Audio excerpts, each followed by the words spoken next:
Fejn jidħol il-qasam ta' persuni b'diżabilità, Gvern Laburista f'4 snin għamel dak li qed ikun deskritt rivoluzzjoni siekta, fejn tnedew inizjattivi bla preċedent biex il-persuni b'diżabilità jintegraw ruhom iktar fis-soċjetà permezz ta' żieda fil-parteċipazzjoni fid-dinja tax-xogħol u l-ftuħ tiktar postijiet fejn jistgħu jgħixu ħajja indipendenti. Li 1000 persuna b'diżabilità f'dawn l-4 snin ħarġu jaħdmu għall-ewwel darba.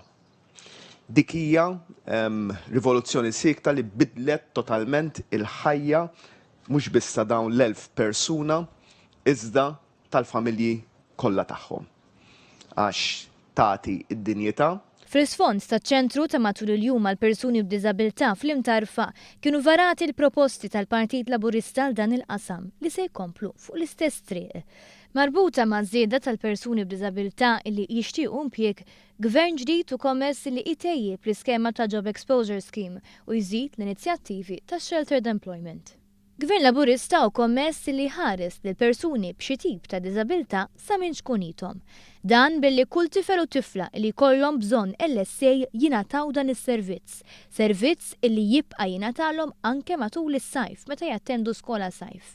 Iktar minn hekk il-Prim Ministru Joseph Muscat saħaq li gvern ġdid irid idaħħal sistema fejn ikun hemm backup plan biex jekk l-LSA tfalli imqarġu ta' skola, it-tfal ma jkollhomx għalfejn imorru lura d-dar. Gvern ġdid irid jagħmel riforma fl-allowance ta' diżabilità b'mod li l-allowance tingħata l-kundizzjonijiet moħbija bħal fibromyalgia u anke jitwessew il-kriterji ta' diżabilità biex ikunu eliġibbli persuni neqsin mid-dawl u smieħ ukoll.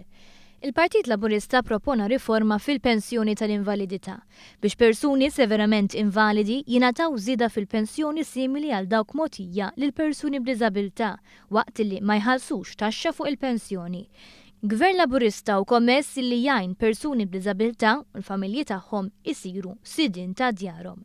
Dan permezz ta' proposta li b'mod permanenti jibqgħu jitqiesu bħala first time buyers meta jixtru proprjetà.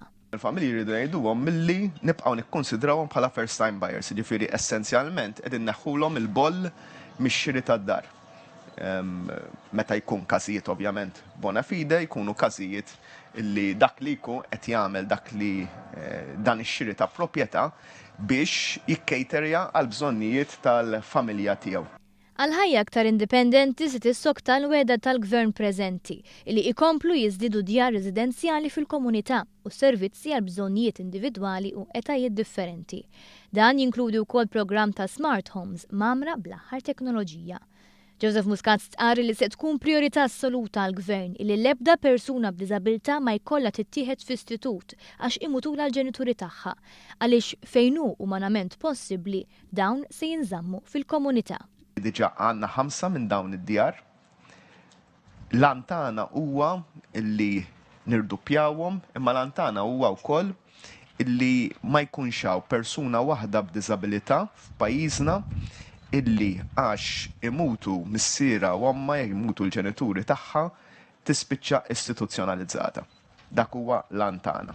Dan fil-waqt li qed ikun propost li jiżdiedu s-servizzi ta' Independent Living Skills.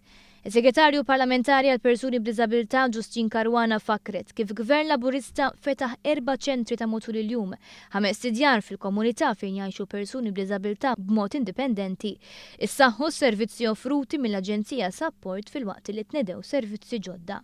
Caruana ċennat kif żdiedu wkoll bexieren il-persuni b'diżabilità illi joħorġu minn djarhom u jagħmlu użu minn dawn is-servizzi. Saret rivoluzzjoni siekta, però ċertament l-aqwa żmien għal persuni b'diżabilità għadu ġej, nafu l-isfidi x'inhuma, b'mod seren u b'saqajna mal-art ngħidu li għad fadlilna ħafna x'nagħmlu, però permezz ta' dawn il-proposti il-ħajja u l-kwalità tal-persuni b'diżabilità tal-familji tagħhom ta' daw kollha li jaħdmu fis-settur se tkun mhux biss aħjar imma iktar serena u kif ukoll anke kwalitattiva.